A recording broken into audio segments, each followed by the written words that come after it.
शोध परम सत्याचा या चिंतन मालिकेच्या माध्यमातून आपला हा आध्यात्मिक चिंतनाचा दिव्य असा प्रवास सुरू आहे.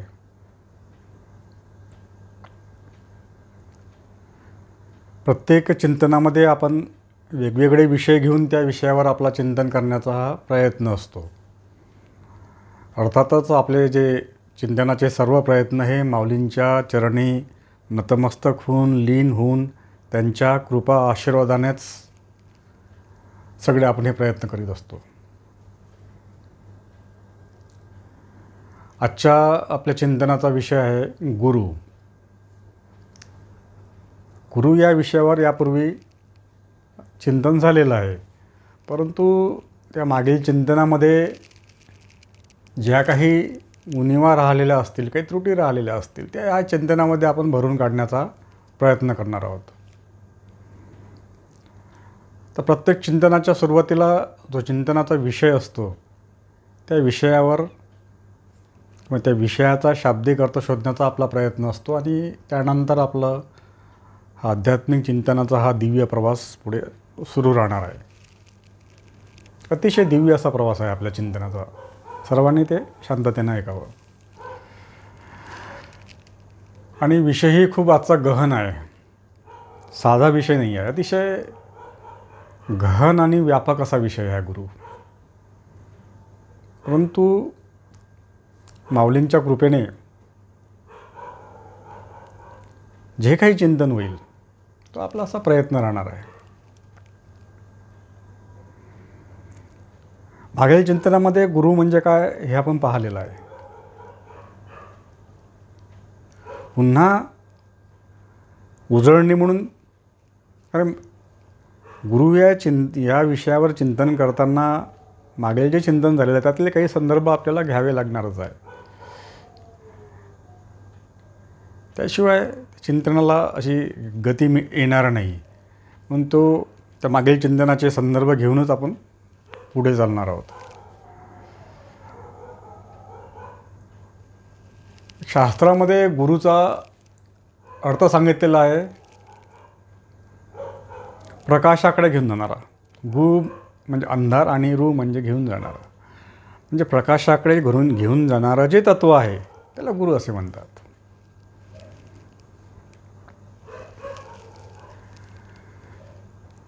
तर प्रकाश कोणता प्रकाश? तर तो ज्ञान प्रकाशाकडे. अज्ञानाच्या या अंधकारातून ज्ञानप्रकाशाकडे घेऊन जातो तो गुरु. मोहमायेच्या स्वप्नात निद्रिस्त असलेल्या जीवाला जागृत करून सत्यस्वरूपाची ओळख करून देतो तो गुरु. सामान्य जीवाला आत्मतत्वाची ओळख करून देऊन परमात्मा भेटीचा मार्ग दाखवतो तो गुरु. म्हणजे गुरु म्हणजे काय हे समजून घेण्याचा प्रयत्न करू आपण सुरुवातीला.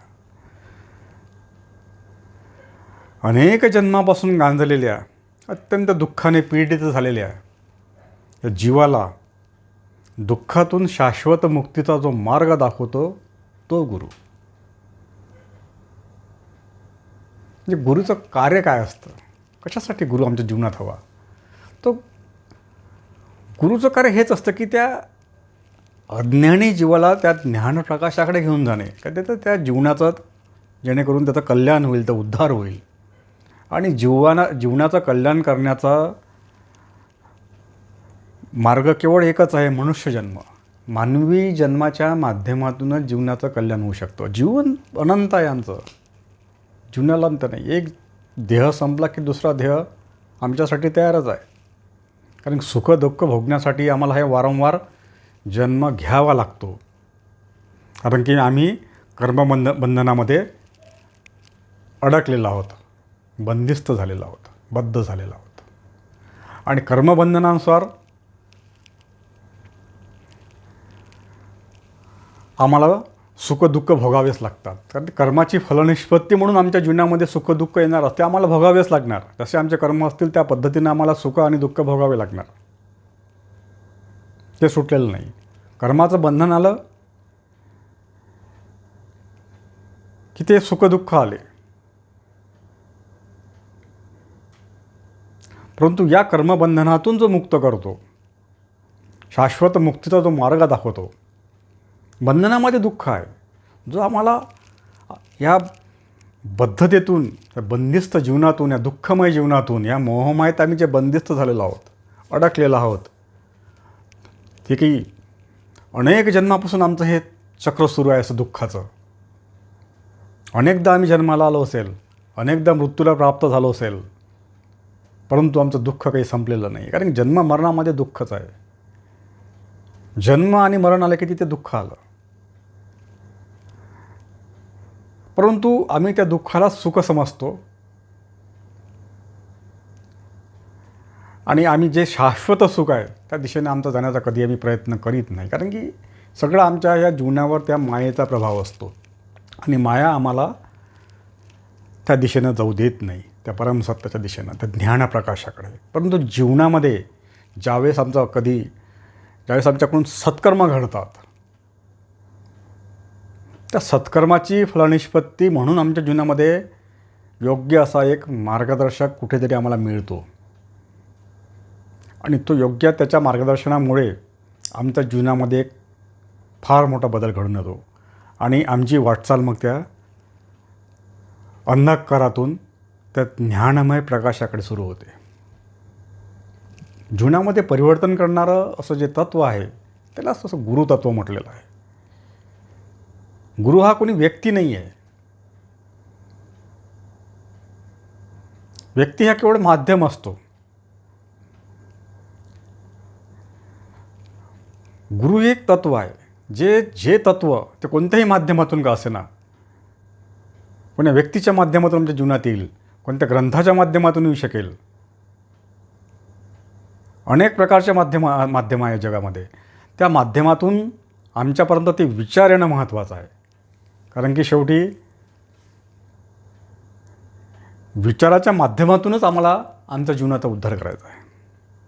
म्हणजे आमचं मन जे विचाराची निर्मिती करतं, त्या मनामध्ये तसे विचार निर्माण होणं. ज्या मनामध्ये ह्या अज्ञानाचे विचार निर्माण होतात, जे मन अज्ञानात गुरफटलेलं आहे, अज्ञानात रममान झालेलं आहे, हे विषय विकार वासनेमध्ये रममान झालेलं आहे, त्या मनामध्ये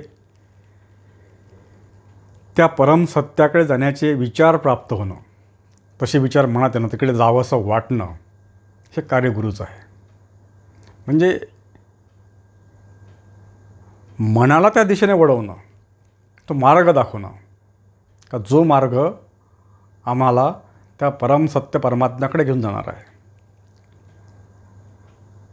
जिथे आनंद आहे, शांती आहे, समाधान आहे, सुख आहे,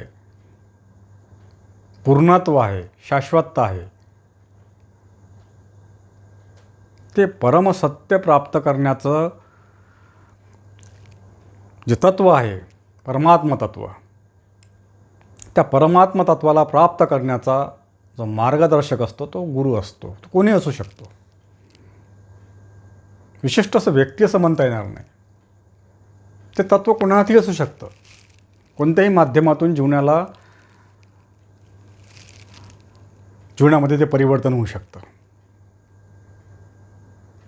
आणि योग्य मार्गदर्शन करणारा जो असतो, जो परमसत्याचा मार्ग दाखवणारा जो असतो, तो स्वतः त्या स्वरूपापर्यंत पोहोचलेला असतो. तोच तो आम्हाला मार्ग दाखवू शकतो.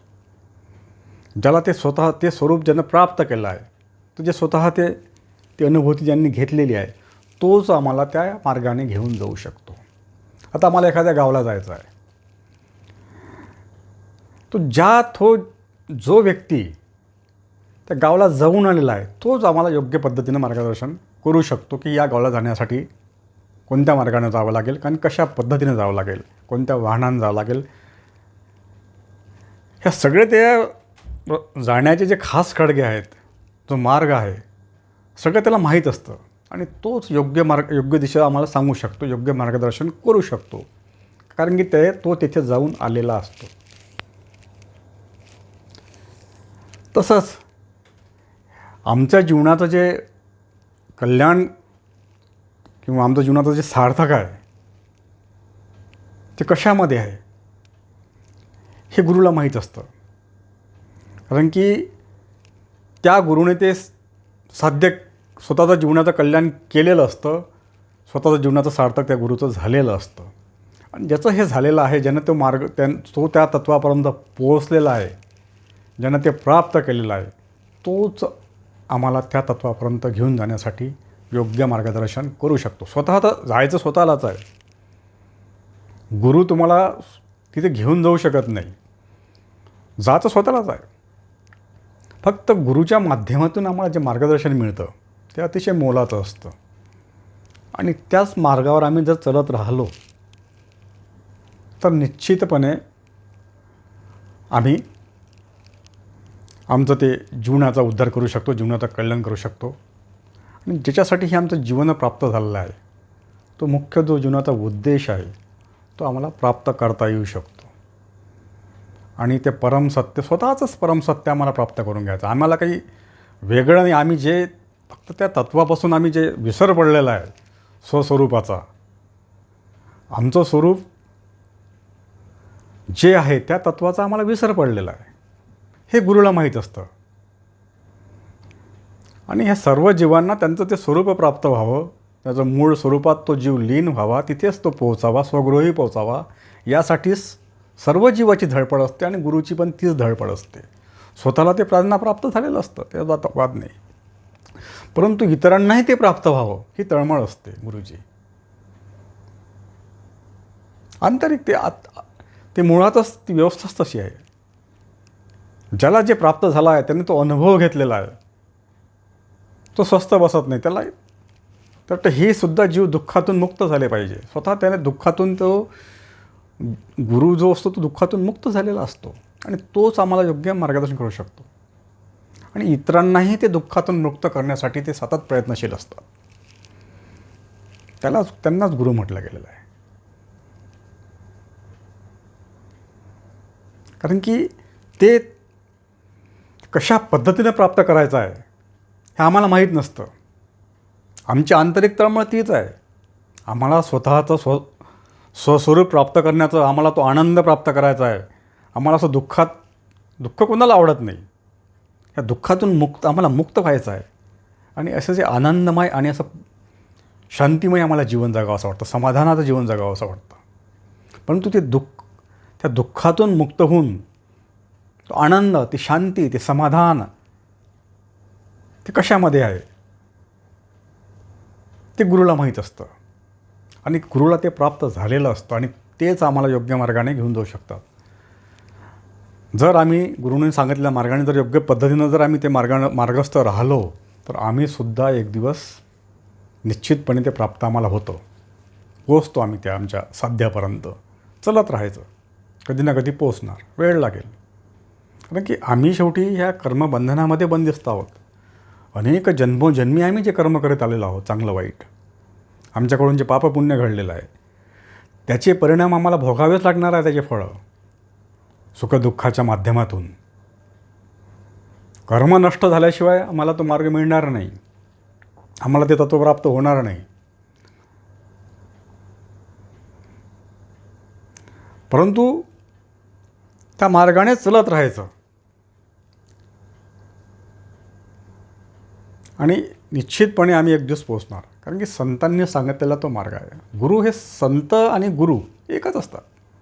आता इथं संत हा शब्द मी वापरतो आहे कारण की गुरु हेच संत असतात आणि संत हेच गुरु होऊ शकतात. इतरांना तो अधिकारच नाही आहे. संत म्हणजे ज्यांनी ते सत्य प्राप्त केलेलं आहे, ते विश्वातलं जे परम सत्य आहे, जे स्वतःचीच आनंद स्वरूप म्हणजे स्वतःचंच जे मूळ स्वरूप आहे, आम्ही त्या सत्याचेच आम्ही अंश आहोत. परमसत्य परमात्म्याचे आम्ही अंश आहोत. आम्ही तेच आहोत. अंश काय, आम्ही ते परमसत्य परमात्माच आहोत. पण आम्हालाच आमचा विसर पडलेला आहे. आणि ते तत्व प्राप्त करून घेण्यासाठी मार्गदर्शन करणारे हे सद्गुरू आमच्या जीवनामध्ये आले पाहिजे, तरच आम्हाला ते प्राप्त होईल. नाहीतर आम्ही असं आम्ही मनोमार्गे गेला तो तेथे मुकला. आम्ही आमच्या मनाप्रमाणे जीवन जगत असतो आणि मन आम्हाला हे विषय विकार वासनेकडेच घेऊन जातं. अतिशय चंचल असं जे मन आहे, त्या मनातल्या विचारानुसार आमचं हे जीवनकार्य सुरू असतं. मनात जसे विचार येतात त्या पद्धतीनं आमचं हे जीवनाचं कार्य सुरू असतं आणि त्या पद्धतीनं आमच्या हातून कर्म घडत राहतात आमच्याकडून आणि त्या कर्मानुसार मग आमचं जीवन त्या पद्धतीनं सुरू असतं. आणि त्या कर्मानुसार मन हे विषय विकार वासनेकडे घेऊन जाणारं असल्यामुळे आमच्या हातून पापकर्मच घडत जातं, पापकर्म किंवा पुण्यकर्म. आणि आम्ही असे पाप पुण्यकर्मात बंदिस्त होत जाऊन मग त्या पाप पुण्यकर्माचे फळ म्हणून आमच्या जीवनामध्ये आम्हाला सुखदुःख येतात आणि आम्ही सुख दुःख भोगत आमचा हा जीवन प्रवास अनेक वर्षापासून सुरू आहे, अनंत काळापासून सुरू आहे. अनेक जन्म झाले असतील आमचे. जन्म आणि मृत्यू, कितीदा आम्ही जन्माला आलो, कितीदा मृत्यूला प्राप्त झालो असेल. परंतु या चक्रातून आम्हाला आता मुक्त व्हायचं आणि ते मुक्तीचा मार्ग हा केवळ मानवी जीवनातच शक्य आहे.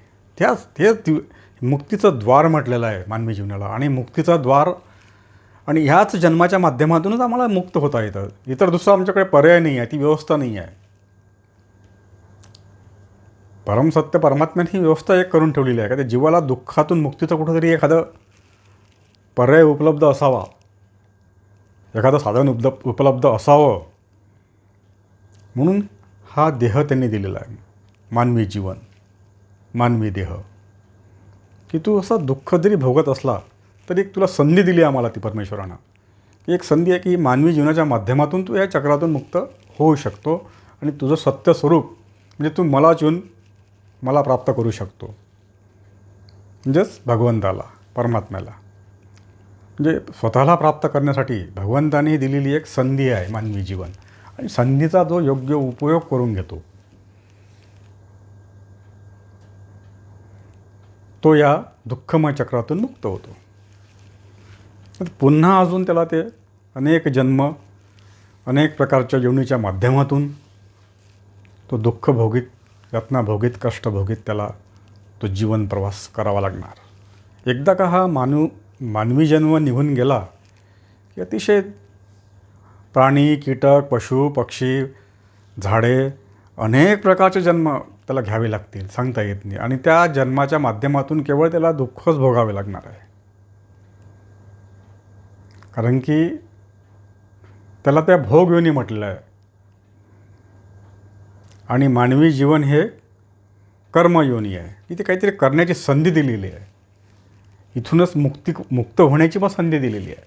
इथले जे मानवी जीवनात जे कर्म होतात त्या कर्माचे परिणाम आम्हाला 84 लक्ष योनीपर्यंत भोगावे लागतात. बाकी योनीमध्ये कर्म होत नाही, घडत नाही. ते भोगयोनी म्हटलेलं आहे. तिथं फक्त केवळ तुम्हाला त्या कर्माचे फळ भोगणे असते सुखदुःखाच्या माध्यमातून. पण प्रत्यक्ष कर्म केवळ मानवी जीवनात घडतं. इथे मनाला मन, बुद्धी आणि चित्त, अहंकार दिलेला आहे तुम्हाला विशेष रूपानं. हे दिलं आहे कारण काय की मुक्तीसाठी.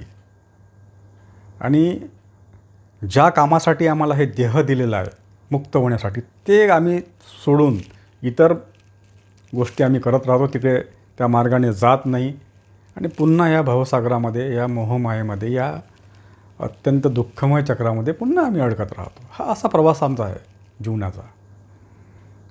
हे सगळे वर्णन संत मंडळींनी केलेलं आहे. ऋषीमुनींच्या साहित्यामध्ये वर्णन आलेलं आहे.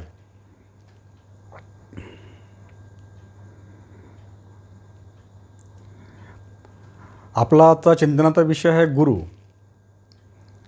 आणि गुरुचं कार्य हेच असतं की हे जे जीव आहेत अतिशय दुःखमय असं जीवन जगत आहेत.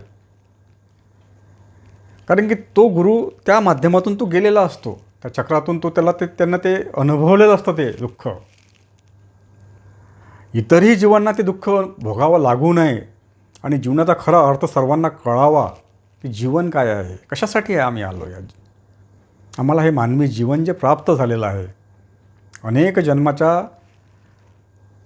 नंतर हे मानवी देह आम्हाला तो मिळालेला आहे, त्याचा मूळ उद्देश काय आहे हा त्यांना माहीत असतो. आणि त्यांचे तेच प्रयत्न असतात की यांनासुद्धा तो मार्ग मिळावा.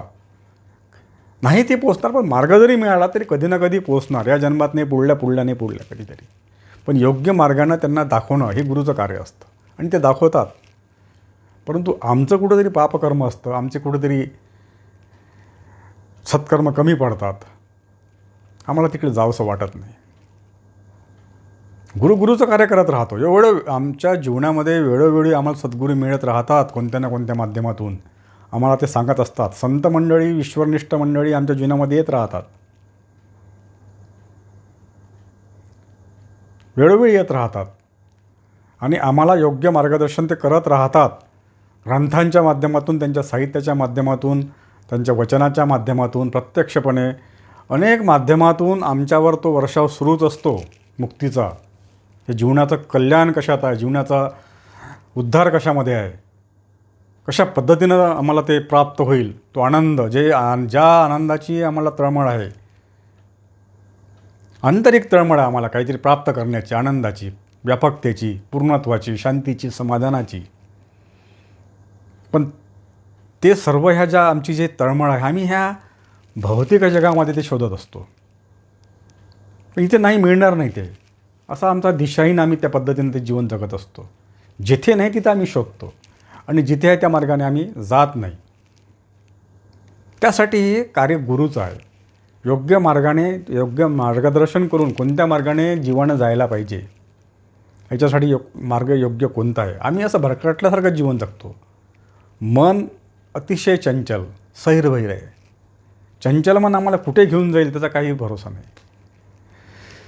आणि त्या मनाच्या माध्यमातून, मनाच्या मागं आम्ही धावत असतो. विषय विकार वासनेकडे आम्ही धावत असतो. इंद्रियाच्या कडे आम्ही धाव घेत असतो, जिकडे घेऊन जाईल तिकडे. परंतु खऱ्या अर्थानं जीवन कशा पद्धतीनं जगलं पाहिजे, ह्या जीवनाचा उपयोग आम्हाला कसा करून घ्यायचा आहे, हे खऱ्या दस्तीनं सांगणारे असतात ते सद्गुरू, गुरु. या व्यावहारिक जीवनामध्ये जे आम्ही गुरु म्हणतो, ते आम्हाला व्यावहारिक जीवनाचं कौशल्य शिकवतात. शाळेमध्ये आम्हाला गुरु असतो, प्रत्येक क्षेत्रामध्ये पण त्याला गुरु असं म्हणता येणार नाही. या भौतिक जगामधील जे काही आम्हाला ते ज्ञान देणारे असतात, त्याला ज्ञानसुद्धा म्हणता येणार नाही. माहिती, भौतिक जगात जगताना कसं जगायचं, या बाह्य जगामध्ये, या भौतिक जगामध्ये, या संसारामध्ये कशा पद्धतीनं ते जगण्याचं ते आम्हाला शिकवत असतात. आता कसं आहे, त्यांना गुरु नाही म्हणता येणार, त्यांना ते माहिती देणारे म्हणता येईल. भौतिक जगामध्ये एक कशा पद्धतीनं जगायचं तुम्हाला. कारण की शेवटी आंधळ्याने कितीही मार्ग दाखवण्याचा प्रयत्न केला तर तो आंधळा मार्ग दाखवू नाही शकणार. कारण स्वतः तो डोळस असल्याशिवाय, ज्याला डोळे आहेत, डोळस आहे, दृष्टी आहे, तोच आम्हाला योग्य मार्ग दाखवू शकतो. स्वतः आंधळा आणि दुसऱ्या आंधळ्याला मार्ग दाखवून राहिला, अशा पद्धतीचं आमचं सध्या या भौतिक जगामध्ये गुरुचं कार्य असतं. ह्या भौतिक गुरुचं, त्याला मी भौतिक जे गुरु म्हणतो, वास्तविक ते गुरु त्यांना ते म्हणता येणार नाही.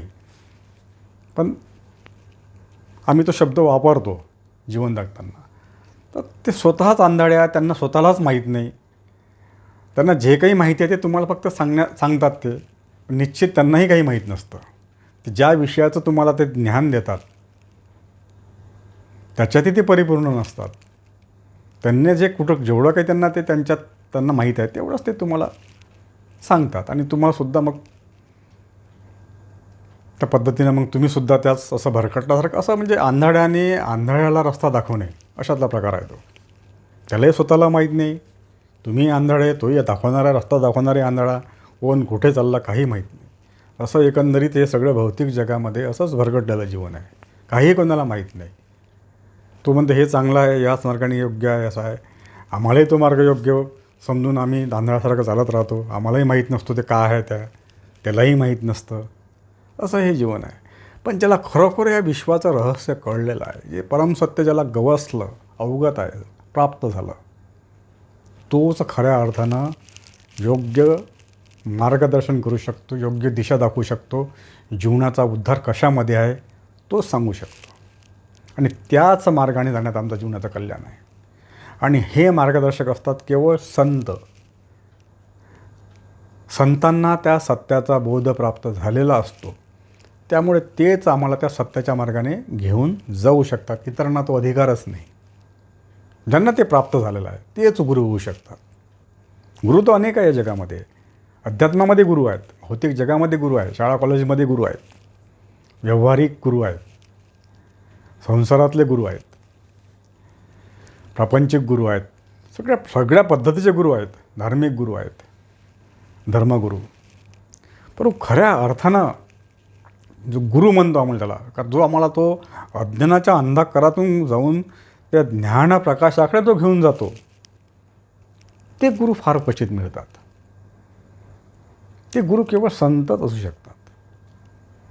याच्यापेक्षा हे निश्चित आहे, संताशिवाय दुसरा गुरु कोणी असूच शकत नाही, होऊच शकत नाही. आणि संत हे साक्षात ईश्वराचं स्वरूप असतात, ईश्वरच असतात.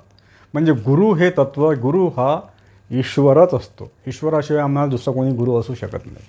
पहा आता कसा आपला प्रवास हा अतिशय असा गहनतेकडे सुरू आहे. मूळ तत्त्व जे आहे, सत्य तत्त्व, त्या दिशेनं आपण जात आहोत. आता अतिशय दिव्य असा आध्यात्मिक प्रवास आहे, शांततेनं आहे का.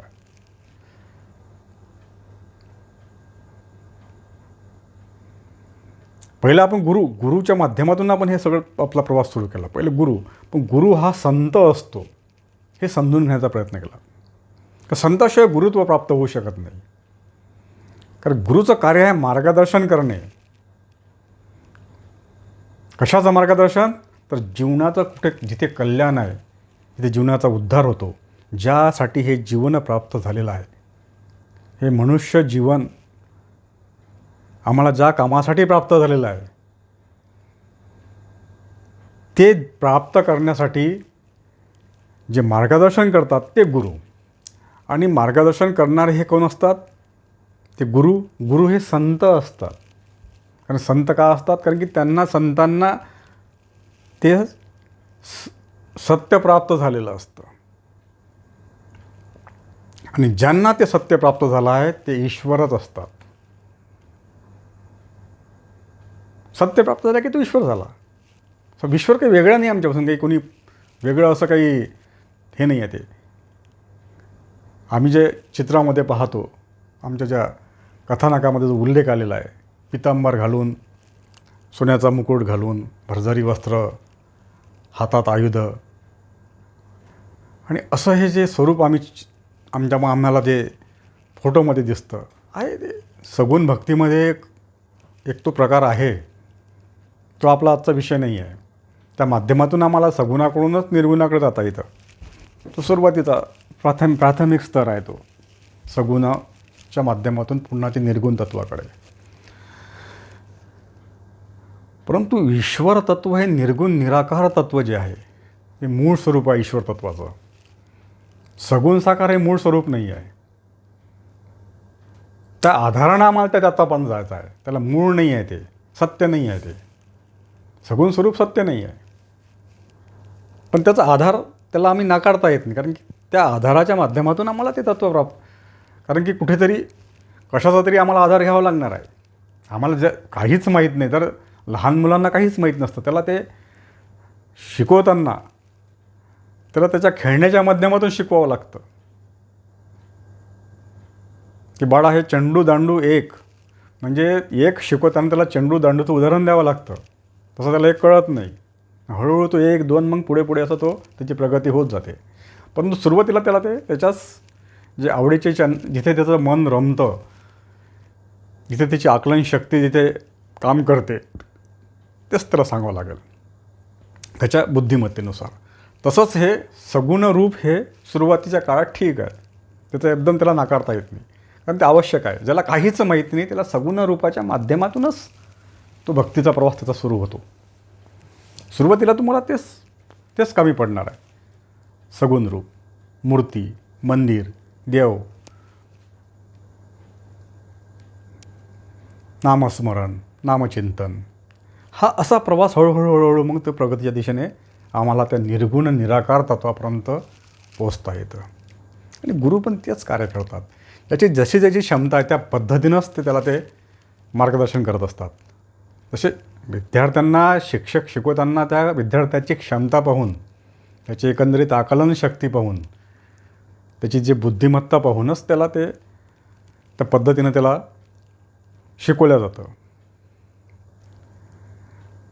कारण ज्याला काही कळतं त्याला एकदम जर वरच्या स्तरावरला जर सांगितलं तर त्यालाच कळणार नाही ते.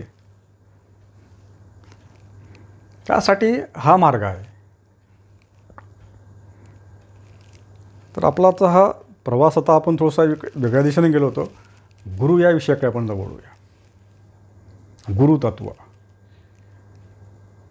गुरुतत्व हे ईश्वरच असतं, ईश्वर स्वरूप असतं.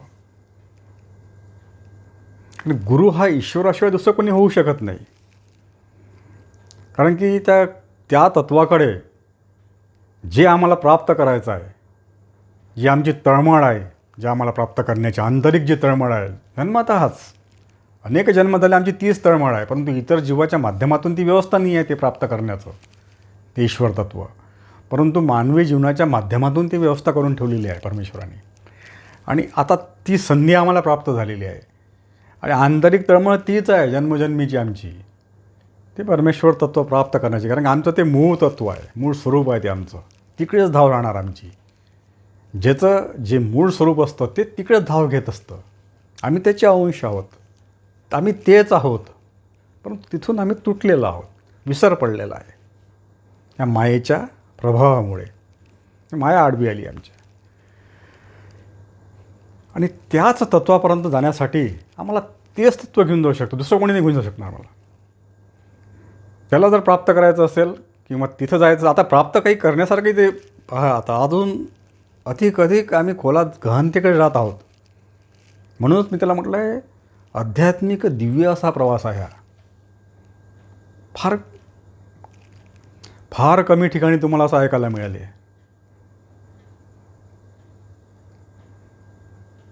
हे आध्यात्मिक जे दिव्य ज्ञान आहे असं क्वचित असं ऐकायला मिळतं आहे.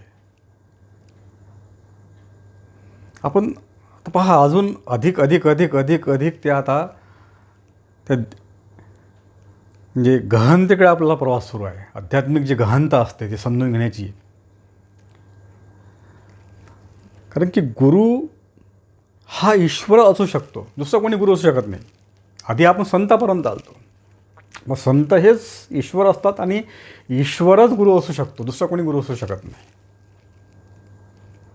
कारण की जे आम्हाला प्राप्त करायचं, ज्याच्यामुळे आम्ही विलग झालेलो आहोत, ज्यांनी आम्हाला विलग केलं स्वतःपासून, हे त्याची लीला आहे.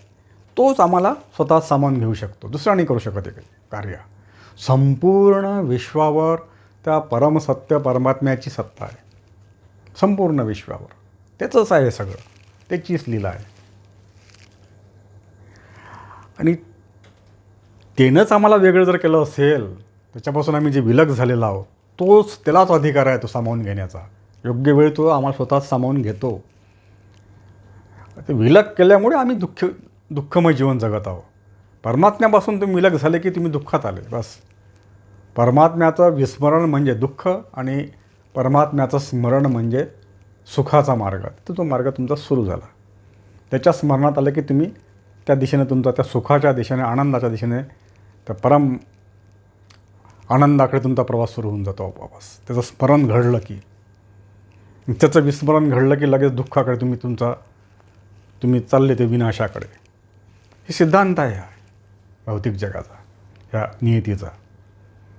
दुःख म्हणजे काही वेगळं नाही आहे. ईश्वराचं विस्मरण म्हणजे दुःख, बस. विस्मरण घडलं की तुम्ही दुःखी तुमच्या जीवनात दुःख आलं. स्वतः आता ईश्वर आणि आम्ही वेगळे नाही आहे, पण आम्ही स्वतःला वेगळं समजतो. इथे पहा, अजून वेगळं नसून आम्ही स्वतःला वेगळं समजतो. कारण की इथे हे माया आलेली आहे. आता माया का आली? ती ईश्वरी लीला आहे. ते आम्ही नाही जाणू शकत.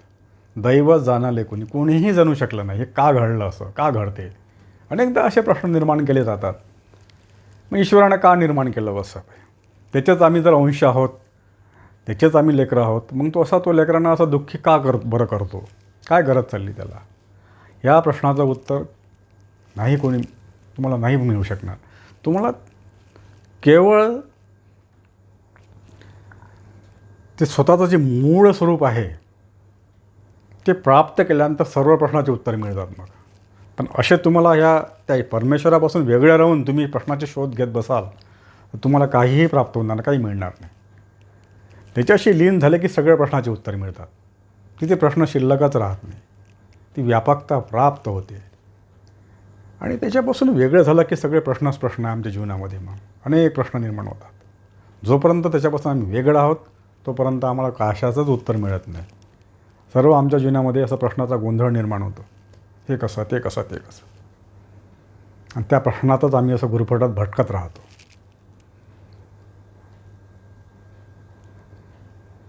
आणि ह्या प्रश्नाचं उत्तर असतं केवळ गुरुजवळ. ते गुरुच योग त्यांनाच माहीत असतं इथं याचं उत्तर कुठे आहे. जीवनामध्ये आमच्या प्रश्नच प्रश्न आहे सगळे, कारण की आम्ही त्या ईश्वर तत्वापासून विलग आहोत म्हणून.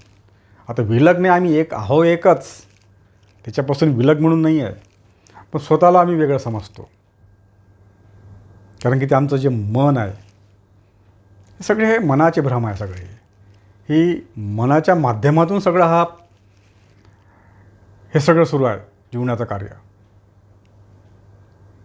म्हणूनच त्याच मनाला त्या प्रभुचरणावरच स्थिर करायचा, तिकडे घेऊन जायचा. जे इतरत्र जे भटकणारं मन आहे या बाह्य जगतामध्ये, ते बाह्य जगतामध्ये भटकणारं जे मन आमचं आहे ते त्या तिकडे घेऊन जायचं आहे. पण ते सोपं नाही एवढं. मनाला अतिशय चंचल अशा मनाला त्या माध्यमातून तिकडे ते घेऊन जाणं त्या परमात्म्याकडे, म्हणजेच आमच्या त्या मूळ स्वरूपाकडे. ते स्वतःच्याच स्वरूप म्हणजे का स्वतःचाच शोध घेण्याचा आहे आम्हाला. ईश्वर काही बाहेर वेगळा नाही आहे, तो बाह्य जगतामध्ये नाही आहे, तो आहे सर्वीकडेच. पण तो आत आणि बाहेर असा प्रकार इथे नाही आहे. मग ईश्वर तत्व एकदा का कळलं की तिथे आत बाहेर हा प्रकार राहत नाही.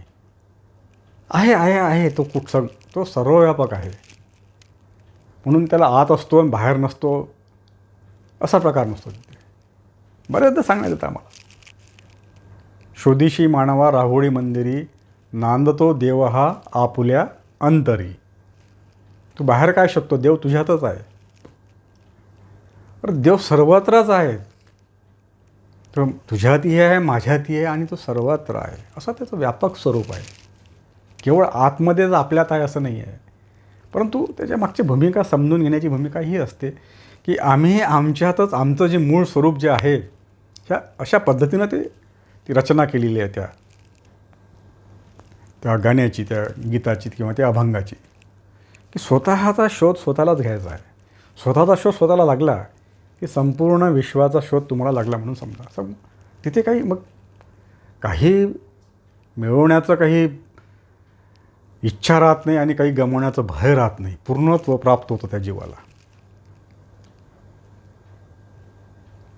काही शिल्लक राहत नाही, काही मिळवावं असं वाटत नाही आणि काही गमावण्याचं भय नाही, काही मिळवण्याची काही इच्छा नाही.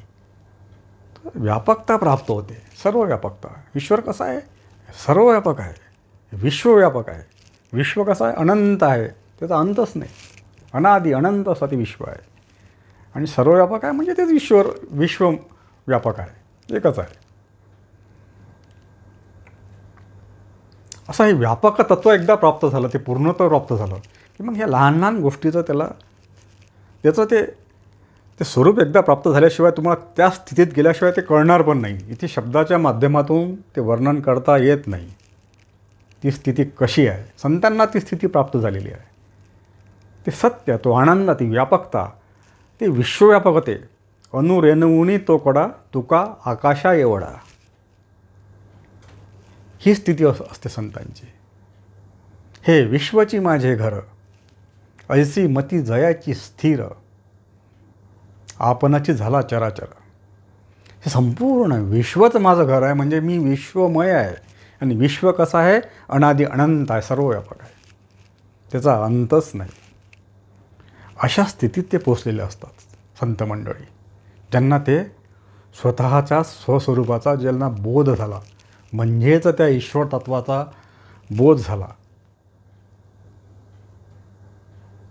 त्यांना ते परमसत्य ज्यांना हे गवसलं, त्यांना ते प्राप्त झालं, ते त्या स्थितीत जीवन जगत असतात. आणि मलासुद्धा ह्या दुःखी इतर जीवांनासुद्धा ते मार्गदर्शन ते करत असतात. ते त्यांचं ते गुरु बनून आमच्या जीवनामध्ये हे वेळोवेळी येतात. तर संत या काळात दुर्लभ आहेत, फार कठीण आहेत संत मंडळी. असे मार्गदर्शन करणारे संत जीवनात प्राप्त होणं अतिशय त्याला पुण्यकर्म लागतं. खूप सत्कर्म जीवनाचे अनेक जन्माचे सत्कर्म जर आमच्याकडे असतील तरच आमच्या जीवनामध्ये असा एखादा गुरु आम्हाला प्राप्त होतो. पण आमच्या संतांचे साहित्य आहे. संत आमच्याकडे नाही आहे, पण संतांचं साहित्य आमच्याजवळ आहे. त्यांचे ग्रंथ आहेत. माऊलींची ज्ञानेश्वरी आहे, हरिपाठ आहे, अमृतानुभव आहे, तुकाराम महाराजांची गाथा आहे, एकनाथ महाराजांचं भागवत आहे, नामदेव महाराजांचे अभंग आहेत. अनेक संत मंडळी आहेत आमच्याकडे मार्गदर्शन करणारे. ते जरी आता नाही आहेत, पण त्यांचे विचार आमच्याजवळ आहेत. ते गुरुचं कार्य करतात. आणि हे संतांचं हे साहित्य आम्हाला ते मार्गदर्शन वेळोवेळी करत असतं. आमच्या जीवनामध्ये ते संत विचार येत असतात. कोणत्या ना कोणत्या माध्यमातून, कोणत्या व्यक्तीच्या माध्यमातून तेच संत विचार, पण दुसऱ्या एखाद्या कोणाच्या तरी माध्यमातून आमच्या जीवनापर्यंत प्रत्येकाला ह्या विश्वामध्ये ती व्यवस्था परमेश्वराने करून ठेवलेलीच आहे. मानवी जीवनामध्ये येतात ते विचार. ज्या जीवाचा उद्धार व्हायची वेळ आली आहे त्या जीवाच्या जीवनामध्ये हमखास ते विचार येतात. आणि तो जीव त्या मार्गाने चालायला पण लागतो. कारण की त्याची वेळ ती आलेली असते उद्धाराची, मुक्तीची, मोक्षाची. आमच्याही जीवनामध्ये जातं, पण आम्ही त्याकडे दुर्लक्ष करतो. अमृताचा वर्षाव हा सदैव सुरूच आहे. परमात्मा काही वेगळा नाही आमच्यापासून. तो सर्वव्यापक आहे. आजूबाजूलाच आहे आमच्या परमात्मा. आम्हीही परमात्मा स्वरूपच आहोत. आणि तेच अमृताचा वर्षाव सातत्यानं तो सुरू आहे. सातत्यानं अमृत आमच्या आजूबाजूलाच आहे, पण आम्ही त्याला ओळखण्यात कमी पडतो. आमची ती पात्रता नाही. आमचं काहीतरी पापकर्म आमच्या आडवं येतं. म्हणून सत्कर्म हे करत राहिले पाहिजे. सत्कर्मातूनच आम्हाला तो मार्ग मिळणार आहे. आमच्या जीवनामध्ये सद्गुरू जर प्राप्त व्हायचा असेल तर आमच्याकडे अनेक जन्माचं सत्कर्म असणं गरजेचं आहे. बहुत सुकृतांची जोडी म्हणून विठ्ठल आवडी. जन्मोजन्मीचं सत्कर्म, सत्कृत्य जेव्हा पाठीशी असतं त्याशिवाय त्या ईश्वर तत्वाची आवड निर्माण होत नाही.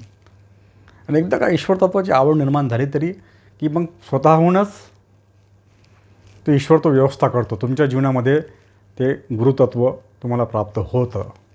ते ईश्वराचं कार्य आहे. तुम्हाला गुरुजवळ जायची गरज नाही. गुरु तुमच्याकडे येतो. पुढचा अजून आपला हा आध्यात्मिक चिंतनाचा अतिशय दिव्य असा प्रवास आहे. तुम्हाला गुरुकडे जायची गरज नाही आहे. आम्ही गुरु केला पाहिजे असे आपण म्हणतो. गुरुशिवाय मार्ग नाही असंही म्हटलं जाते. गुरुविना नाही दुजा आधार. खरोखर गुरुशिवाय तुमच्या जीवनामध्ये तुमच्या जीवनाचा उद्धार होऊच शकत नाही. परंतु जोपर्यंत तुमची स्वतःची पात्रता तशी होत नाही त्या मार्गाने जाण्याची, तोपर्यंत तुमच्या जीवनामध्ये गुरु येत नाही. तुम्हाला तो गुरु कळत नाही. येतो, पण तुमची तिकडे ओढ निर्माण होत नाही त्या गुरुतत्वाकडे जाण्याची. ज्यावेळेस स्वतः तुम्हाला ती आस निर्माण होईल परमात्म्याची, ती प्राप्त करण्याची अतिशय जे तळमळ तुमच्या मनात निर्माण होईल, त्यावेळेस गुरुच तुमच्यापर्यंत येतो. तुम्हाला गुरुपर्यंत जायची गरज नाही. गुरु तुमच्याजवळ येतो. गुरुतत्व तुमच्याला कळतं ते मग की त्या मार्गाने आम्ही गेलं पाहिजे. गुरु म्हणजे शेवटी संतच असतात. संताशिवाय गुरु होऊ शकत नाही कोणी. आणि संत हे ईश्वरच असतात. पुन्हा आपण तिकडे जातो आपण. आणि ईश्वर हाच गुरु असतो, दुसरा गुरु नसतो. तोच आम्हाला स्वतःच्या स्वरूपात स्वतःच लीन होऊन जायचं. आम्हाला ईश्वर म्हणजे आमच्यापासून वेगळं नाही. ईश्वरी मीच आहे, सर्व मीच आहे. फक्त ते एक समजून घेण्याचा प्रकार आहे. फक्त ती वेळ आली की सगळं आपाप घडत जातं. आपापच घडतात. ते काही करावं लागत नाही. ईश्वरी लीला अशी आहे. परमेश्वराची ही सत्ता अनंत काळापासून सुरू आहे. ज्याची जसं वेळ येईल त्या पद्धतीनं सगळ्या घटना आपोआप घडत असतात. ते कराव्या लागत नाही. तुमच्या केल्यानं आमच्या केल्यानं काही होतं पण नाही. मनोमार्ग गेला तो तेथे मुकला. मनात जसे विचारेल त्या पद्धतीने तुम्ही जीवन जगाल, तुम्ही तिथे त्या पद्धतीने तुम्ही बनत जाल. मनानं ठरवलं की मला हे कार्य करायचं आहे, तुम्ही ते त्या पद्धतीने तुमचं जीवन तिकडे सुरू होऊन जातं. पण आमचा जो खरा मार्ग आहे जीवनाचा, हे जीवन कशाकरता प्राप्त झालेलं आहे, हे सांगणारे सद्गुरू जीवनामध्ये प्राप्त होणं अतिशय भाग्याचं लक्षण आहे. आणि ते आम्हाला कळणं आणि त्या मार्गाने आमचं मग प्रवास सुरू होणं, मार्गस्थ होणं, अतिशय त्याला भाग्य लागतं, सत्कर्म लागतं, अनेक जन्मजन्मीचं. म्हणून सत्कर्म तरी करत राहिले पाहिजे. नाही तो मार्ग मिळाला, पण निदान आमच्या जीवनात आमच्याकडून कोणाचं निदान सत्कर्म जरी नसन होत, तरी निदान पुण्यकर्म करत राहिले पाहिजे. पुण्यकर्मातून पुन्हा सत्कर्माकडे ओढ निर्माण होते.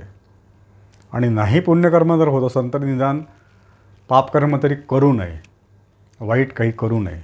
जे शास्त्रामध्ये उल्लेख केलेला आहे का या कर्माने पाप घडतं, किंवा परपीडा ते पाप आणि परोपकार ते पुण्य, एवढं तरी लक्षात ठेवलं.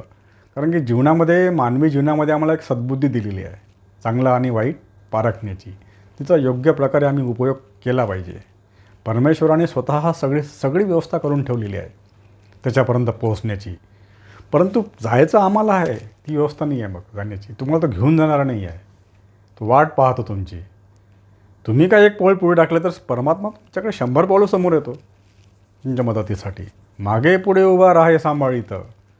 तुम्ही चालत राहा, तो स्वतःसोबत असतोच तुमच्या सांभाळण्यासाठी तुम्हाला. पण जो त्याच्या मार्गाने चालायला लागतो त्याच्यासोबत असतो. आणि जो मनोमार्ग गेला, जो स्वतःच्या मनाप्रमाणे वागतो, त्याला त्याच्या मनाप्रमाणे तो वागू देतो. भगवंताची लीला आहे ती. ज्यांना सत्य ते गवसलं, त्यांनी तेच योग्य मार्ग आम्हाला त्या सत्याचा दाखवू शकतात, त्या परमसत्याचा. त्यांच्याच मार्गाने जाण्यात आमचं जीवनाचं कल्याण आहे. आणि सत्य गवसला आहे केवळ आणि केवळ संतांनाच. पुन्हा आपण त्या विषयाकडे वारंवार येत आहोत. गुरु अतिशय गहन असा विषय आहे. अतिशय असा आपला हा आध्यात्मिक असा दिव्य असा प्रवास सुरू आहे. फार क्वचित तुम्हाला असं ऐकायला मिळेल. संतांचे विचारात हे जे आपण आता सध्या आपलं जे चिंतन सुरू आहे, हे अनंत काळाचं जे आदी अनंत असं हे ज्ञान आहे, अनादी अनंत ज्ञान आहे, चालत आलेलं आहे. त्याला आदी नाही आणि अंत नाही, ते ईश्वरी ज्ञान आहे. ते ज्ञान म्हणजे काय, ते ईश्वरच आहे. हे प्रत्येक शब्द ब्रह्म म्हटलेला आहे. याला साधं ज्ञान नाही आहे. अनेक ऋषी मुनींच्या माध्यमातून, संतांच्या माध्यमातून हा त्याचा प्रवाह सुरू आहे, हा ज्ञानाचा. आणि हा प्रवाह असा सातत्याने सुरू राहणार आहे. फक्त त्या प्रवाहाचा लाभ आम्हाला घेता आला पाहिजे. अमृताची ही नदी सातत्यानं सुरू आहे, ही ज्ञानगंगा. ते अमृत आम्हाला कळलं पाहिजे की अमृत आहे. आम्ही त्या दिशेनं आम्हाला ते अमृत आहे हे दाखवण्याचं जे कार्य, ते गुरुचं कार्य आहे. काही इथे अमृत आहे, हे घे तू, पे, आणि तुझं जीवन सार्थकी लाव, जीवनाचं कल्याण करून घे. खऱ्या अर्थानं हे जे शब्द आहेत, हे ज्ञान तुमच्यापर्यंत पोहोचवण्याचं कार्य गुरुचं काम आहे. जायचं तुम्हालाच आहे शेवटी. काय अमृताचा वर्षाव चालू आहे, पण पिण्याचं काम तुमचं आहे. वर्षाव सुरूच आहे.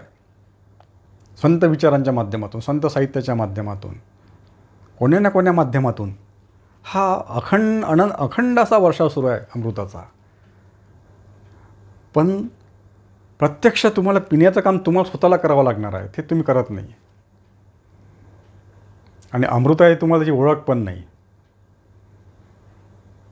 कारण की तुम्ही तिकडे त्या विषयाच्या मागे लागले, म्हणजे विषयाच्या मागे लागले. विषय कसे आहे, विषरूप आहेत. तिकडे तुमची धाव आहे. मनोमार्ग आहे, तिकडे मन तुम्हाला तिकडे घेऊन जाणार. ती तशी व्यवस्थाच करून ठेवलेली आहे मायेने. मायेचं कार्य आहे ते. माया तुम्हाला तिकडेच घेऊन जाते. मन इकडे तुमचं वळलं परमेश्वराकडे की लगेच तुम्हाला तिकडे ओढते आणि तुम्ही तिकडे जाता. म्हणून मनावर नियंत्रण मिळवायचं आहे. मनोनिग्रह जो म्हणतो त्याला, मनाचा निग्रह करून त्याला या दिशेनं आम्हाला घेऊन जावं लागणार आहे. शेवटी आम्हाला जे काही करायचं आहे ते मनाच्या माध्यमातूनच करायचं. आमच्यावर ते केवळ एक मन आहे. एकदा का ते मन प्रभुचरणी अर्पण केलं की मग तुम्ही ईश्वर स्वरूप झाला. तिथे त्या मनाचा लय झाला की तुम्ही ईश्वरच आहात. मन जोपर्यंत आहे तोपर्यंत आम्ही वेगळं आहोत ईश्वरापासून. कारण की मन आम्हाला ते वेगळं ठेवतं ईश्वरापासून. मन माया म्हणजे असं काही, माया का फार मोठा काही प्रकार नाही, कोणी काही देवी नाही अशी माया म्हणजे का ती बा मला त्या ईश्वरापासून वेगळं ठेवते काही. ते सगळं ईश्वरी निर्मित आहे सगळं. हे ते माया ईश्वर निर्मित आहे, ते मनही ईश्वर निर्मित आहे. हे सगळं संपूर्ण विश्वावर पूर्ण सत्ता त्या ईश्वराचीच आहे, त्याची लीला आहे समजून घ्या. त्यानंच माया निर्माण केली, त्यानंच तुम्हाला वेगळं केलं आणि तोच तुम्हाला त्याच्याजवळ जाण्याची व्यवस्था पण करून ठेवतो. त्याच्या लीलेचा भाग आहे तो. तुम्हाला नाही कळणार तो. तुम्हाला ते केवळ एकच कार्य करायचं की मला या दुःखात जीवन जगायचं नाही आहे. ह्या जन्म मृत्यूच्या ह्या चक्रामध्ये अतिशय दुःख यातना आहेत आणि यातून मला बाहेर पडायचं आहे बस. शेवटी दुःख कोणालाही नको आहे. आनंद मिळेल न मिळेल तो भाग वेगळा आहे, पण दुःख नको हीच भूमिका आहे प्रत्येकाची. आणि दुःखातून मुक्त झाल्यानंतर तुम्हाला आनंद मिळणारच आहे. दुःखातून मुक्त म्हणजे आनंदच आहे तो. दुःख नाही म्हणजे तुम्ही आनंदी आहे. आनंद काही वेगळा नाही आहे. तसं अंधाराचं काही अस्तित्व नाही आहे. प्रकाश आला की अंधार आपोआप नष्ट होतं. तसंच आहे हे. दुःख गेलं की आनंद आहे, अंधार गेला की प्रकाशच आहे, आणि प्रकाश आला की अंधार आपोआप जातो. अंधाराचं स्वतंत्र अस्तित्व नाही आहे. इथे काही वेगळं असं काही नाही आहे.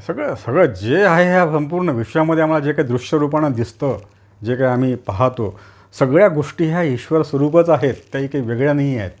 बाह्य जग म्हणजे काही त्या ईश्वर तत्वापासून वेगळं नाही आहे. ते ईश्वरच आहे. आणि आंतरिक जे आमची अंतरात्मा जो आहे तो ईश्वर स्वरूप आहे. आम्हाला जे प्राप्त करायचं आहे ते ईश्वरच आहो, आणि प्राप्त करणाराही ईश्वरच आहे, आणि सांगणारा पण ईश्वर आहे. त्या मार्गाने घेऊन जाणारा तो ईश्वरच आहे. सगळं हे ईश्वराची लीला आहे. गुरु काय ईश्वरापासून वेगळा नाही आहे. गुरु म्हणजे ईश्वरच आहे. त्याच्याच तत्वाकडे तो आम्हाला घेऊन जाणार आहे. आम्हीही तेच आहोत. इथे कोणी वेगळेपणा नाहीच इथे. जेव्हा हे दुजेपणा संपून जातं, जवळजवळ दुजेपणा घडे तव तव संसार भय जोडे, माऊलींची ओळी आहे ज्ञानेश्वरीमध्ये. दुजेपणा आलं की संसाराचं भय आलं, भय आलं की दुःख आलं. हा भेद नष्ट झाला पाहिजे. जो आम्ही भेद निर्माण केलेला आहे, हे वेगळं ते वेगळं, इथे वेगळेपण नाहीच, सर्व एकच आहे.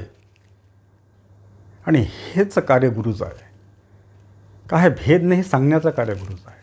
अरे तू या मार्गाने जा, तू वेगळा नाही ईश्वरापासून, मीही वेगळा नाही, तू मी सर्व हे एक रूप आहे. आम्ही सगळं हे एकच आहे, काहीही वेगळं नाही. ते ह्या विश्वामध्ये केवळ एकच तत्व, आणि ते मग नंतर एकही राहत नाही.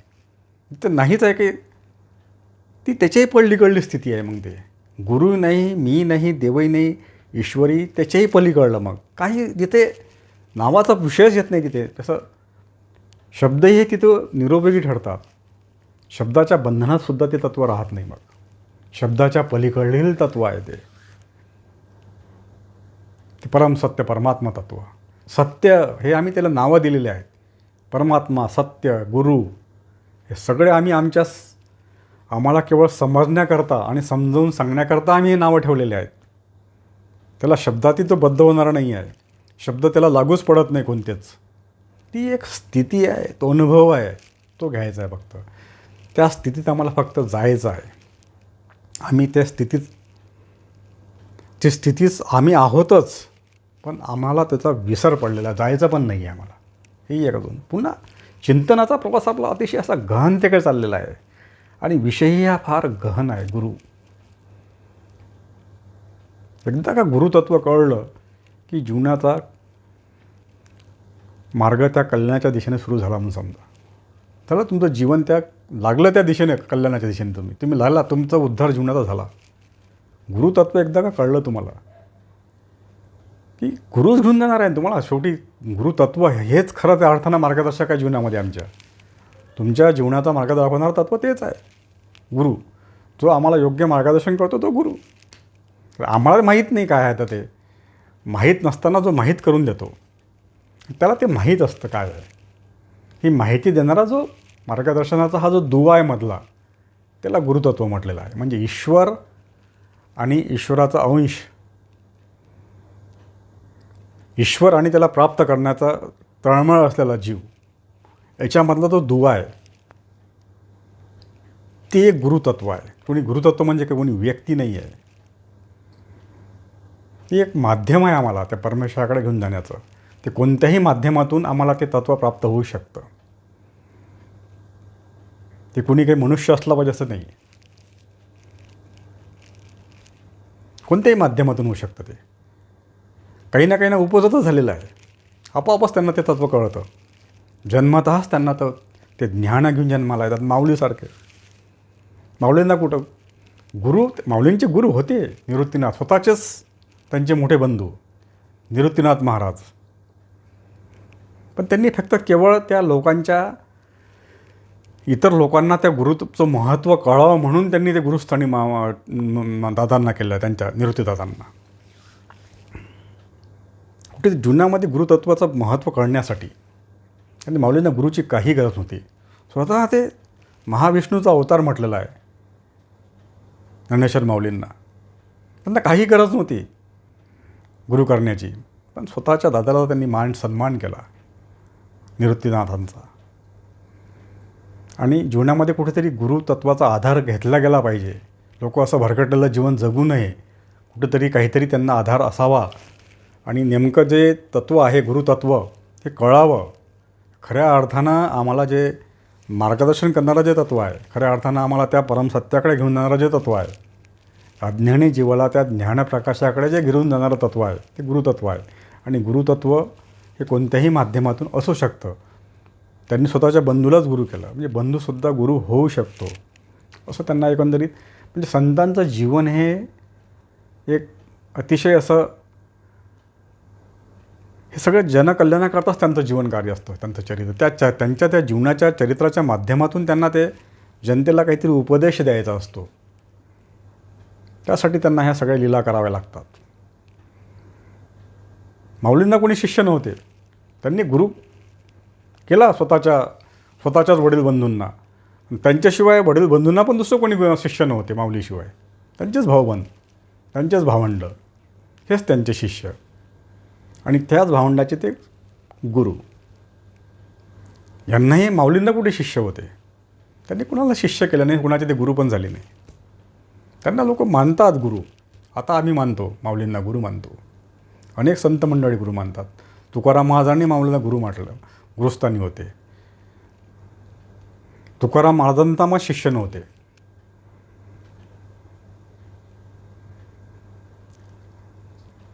आणि गुरु पण त्यांच्या स्वप्नात आले होते. प्रत्यक्षात त्यांनी असं कोणाला गुरु केलं नव्हतं. असं हे संतांचं हे जीवनचरित्र आहे. कारण इथे गुरु हे एक असं तत्त्व आहे, ते एक असं कोणी का व्यक्ती म्हणूनच गुरु असला पाहिजे हे खोटा गैरसमज आहे. गुरुशिवाय नाही तुझ्या आधार, जसं त्याचा अर्थ वेगळा आहे. तुमच्या जीवनामध्ये गुरु यायचा असला तर गुरु स्वतःहून येतो. तुम्हाला कुठे जायची गरज नाही आहे. तुमची स्वतःची पात्रता निर्माण झाली की गुरु येतो तुमच्याकडे. तुम्हाला ते योग्य मार्गदर्शन करतो. तो आपोआप त्या घटना घडत राहते. ईश्वरी लीला आहे ते. त्याला काळजी पडते कोणाला कुठं काय करायचं आहे, ते कशा पद्धतीनं, ते त्याचं काम आहे. ते त्याच्यात सोपवून द्यायचं. स्वतःच आपण गुरु शोध घ्यायचा, कुठेतरी जायचं गुरु करा, हे चुकीचं आहे, मूर्खपणा आहे. तो पाठवतो गुरु तुमच्यापर्यंत. तुमची तशी पात्रता झाली की तुम्हाला जर त्याची गरज वाटली गुरुची, तर तो गुरु तुम्हाला निर्माण करून देतो, पाठवतो तुमच्याकडे ते. आणि त्या पद्धतीनं तुम्ही ज्या वेळेस तुम्ही त्या ईश्वर तत्वाकडे तुम्ही जायला निघता, ती आस तुमच्यामध्ये तयार होते, ती ओढ तयार होते, ती आंतरिक तळमळ ईश्वर तत्वाचा प्राप्त करण्याची, म्हणजे स्वतःचं स्वरूप स्वतःला प्राप्त करण्याची जी आंतरिक तळमळ आहे, ती जेव्हा निर्माण होते त्यावेळेस आपोआपच तुमच्या जीवनामध्ये ते बदल घडत जातात. त्या दिशेनं तुम्ही प्रवासाला निघाले की वेळोवेळी तुम्हाला मार्गदर्शन करणारे मिळत राहतात. कारण की मागे पुढे उभा राहे सांभाळीत, साक्षात परमात्मा गुरु बनून तुमच्यासोबत असतो. कोणत्या ना कोणत्याही माध्यमातून होतो. गुरुतत्व तुम्हाला मिळत राहते. तुम्हाला तिथे शोधण्याची गरज नाही आहे. तुमची स्वतःची फक्त ते तळमळ हवी. त्या आंतरिक तळमळ तुमच्यामध्ये निर्माण झाली की गुरु तुमच्या जीवनामध्ये येतो, आपोआप येतो. काही कोणत्या ना कोणत्या माध्यमातून येतो. सातत्याने ते गुरुचा त्या वर्षाव आमच्याकडे सुरूच आहे. ते अमृताचा वर्षाव, त्या ज्ञानाचा वर्षाव. ते गुरुतत्व म्हणजे काय, एक ज्ञान आहे. ते ज्ञानालाच गुरु म्हटलेलं आहे. ते ज्ञान तुमच्यापर्यंत पोहोचत राहतं आणि ते ज्ञान असतं संतांजवळ. आणि संत हे ईश्वर स्वरूपच असतात, ईश्वरच असतात. म्हणजे शेवटी पुन्हा आलो आपण तिथेच. ईश्वरच आम्हाला ती बुद्धी देत राहतो. कशा पद्धतीनं आम्ही जीवन जगलं पाहिजे, कोणत्या मार्गाने मी गेलो पाहिजे, म्हणजे मला ते प्राप्त होईल जे मला प्राप्त करायचं आहे. त्यासाठी मला हे मनुष्य जीवन प्राप्त झालेलं आहे. म्हणजे ईश्वराशिवाय कोणीही गुरु होऊ शकत नाही. ईश्वरच हा फक्त गुरु होऊ शकतो. पुढचा अधिक अधिक आपला त्याही पलीकडला आता प्रवास सुरू झालेला आहे. तोच आम्हाला योग्य, ज्याला आम्हाला प्राप्त करायचं आहे त्याचं काम आहे ते कशा पद्धतीनं त्याच्यापर्यंत आम्ही पोहोचवायचं. एक पाऊल आम्ही टाकलं की त्याचं कार्य ठरतं. ते त्या मार्गाने आम्ही जायला निघालो, सगळं त्याच्यावर सोपून आम्ही जर दिलं असेल, ती जर तळमळ असेल आम्हाला आंतरिक प्राप्त करण्याची त्याला, तर त्याचं काम आहे ते. तुम्ही काळजी करायचं गरज नाही. मग कशा पद्धतीनं तो त्याला येऊ द्यायचं ते त्याचं काम आहे. वेळोवेळी तो तुम्हाला तुम्हाला तो मदत करत राहतो, मार्गदर्शन करत राहतो कोण्या ना कोण्या माध्यमातून. तेच गुरुतत्व बनून त्यालाच आम्ही गुरु म्हणतो. योग्य जो मार्ग दाखवतो तो गुरु. योग्य मार्ग कोणता, तर आमचं जीवनाचं कल्याण कशामध्ये आहे, हे जीवन आम्हाला कशाकरता प्राप्त झालेलं आहे, त्या दिशेनं आम्हाला जो घेऊन जातो. आमची जी आंतरिक तळमळ आहे, दुःखातून मुक्तीची तळमळ आहे आमची प्रत्येक जीवाची, त्या मुक्तीच्या दिशेने आम्हाला जो घेऊन जातो तो गुरु.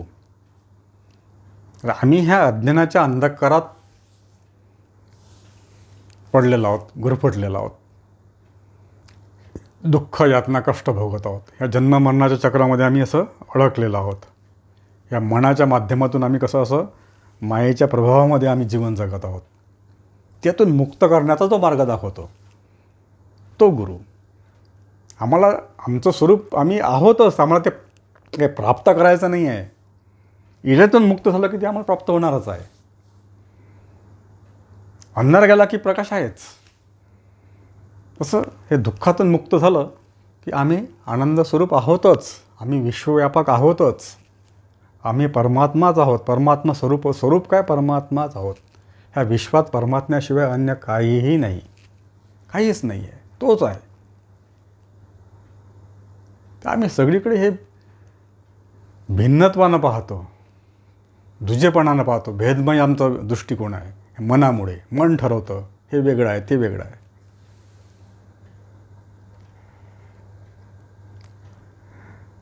परंतु हे सगळं एकच तत्वात व्याप्त आहे, एकच आहे. जिथे एकत्व आहे तिथे ते एकत्वही राहत नाही. मग जेव्हा दोन गोष्टी असल्या तेव्हा एक आणि दोन येईल. पण जिथे एकच आहे तिथे एकचाही प्रश्न निर्माण होत नाही. ते शब्द राहतच नाही शिल्लक. ती स्थिती आहे. त्या स्थितीत तो जीव लीन होऊन जातो.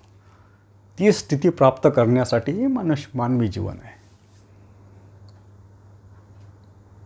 आणि हा मार्ग आम्हाला गुरुच्या माध्यमातून प्राप्त होतो. हे गुरुचं कार्य आहे.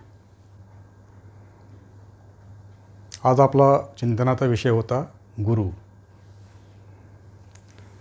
गुरुतत्वावर माऊलींच्या चरणी लीन होऊन आपला हाचा प्रयत्न होता. त्यांच्याच चरणी लीन होऊन त्यांची आज्ञा घेऊन येथे आपण या चिंतनाला विराम देऊया. या चिंतनाच्या माध्यमातून जे काही दिव्य कल्याणकारी विचार प्रगट झाले असतील ते निश्चितच माऊलींचे विचार आहेत. आणि जे काही चुकीचं निघालं असेल ते माझ्या बुद्धीचे दोष आहे, त्याकडे दुर्लक्ष करावं आणि मला क्षमा करावी. आणि माऊलींचे जे दिव्य विचार आहे ते आपण ग्रहण करावेत. अतिशय असा हा आजचा कठीण विषय होता आणि गहन विषय होता गुरुचा. आणि हा आपला असा आध्यात्मिक असा एक दिव्य असा प्रवास होता. अतिशय शांततेनं हे चिंतन ऐकावं लागणार आहे. शांततेने जर तुम्ही ऐकून घेतलं असेल तर तुम्हाला त्या चिंतनाचा फार मोठा लाभ भविष्यात निश्चित होईल. फार क्वचित ऐकायला मिळतं असं ज्ञान. कारण की हे अनंत अनादी अनंत असं हे ज्ञान आहे. हे असं कुणी निर्माण केलेलं नाही आहे. ते अनेकाच्या ऋषी मुनी संत महात्म्यांच्या मुखातून हळूहळू हे ज्ञान असं प्रवाहित होत आलेलं आहे. हा प्रवाह असा सुरू आहे अमृताचा, अमृतगंगा ही. आणि या गंगेचा हा लाभ प्रत्येक जीवाला मिळावा यासाठी सगळ्या संतांची ही तळमळ होती. आणि जीवनामध्ये सर्वांना त्या सद्गुरूची प्राप्ती हो, संत विचार प्राप्त हो, जेणेकरून सर्व जीवाचा उद्धार होईल, सर्व जीवांना त्या स्वस्वरूपाची ओळख होईल, त्यांना तो आत्मकल्याणाचा मार्ग मिळेल आणि संपूर्ण हे विश्व हे ईश्वरमय होईल, अशी ईश्वर माऊलीचरणी प्रार्थना करून आजच्या या चिंतनाला विराम देतो. जय जय रामकृष्ण हरी.